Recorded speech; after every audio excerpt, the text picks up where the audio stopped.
السلام عليكم اخوان ديالنا، تبارك الله عليكم. بزاف الميساجات كيجوني من عند الناس وكيقول لي خا هشام دعي معنا، ولكن للاسف ما يمكنش نلبي الطلب. بزاف من الناس هذا تبارك الله ميساجات بزاف، ولهذا غنعمل معكم واحد الدعاء من هذا المقام ان شاء الله باذن الله.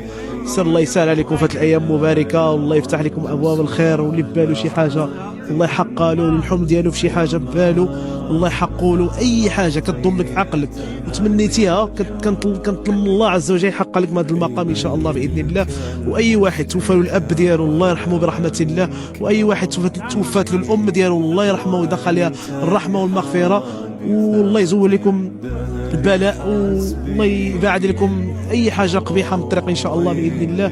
واللي عنده الام ديالها مريض، الام ديالو مريضه الله يشافيها، الاب ديالو مريض الله يشافيه، والله يسهل عليكم هذا المقام ان شاء الله باذن الله. والدعوه من القلب اخوتي والله العظيم، والله يفتح لكم ابواب الخير ان شاء الله باذن الله. والسلام عليكم ورحمه الله وبركاته.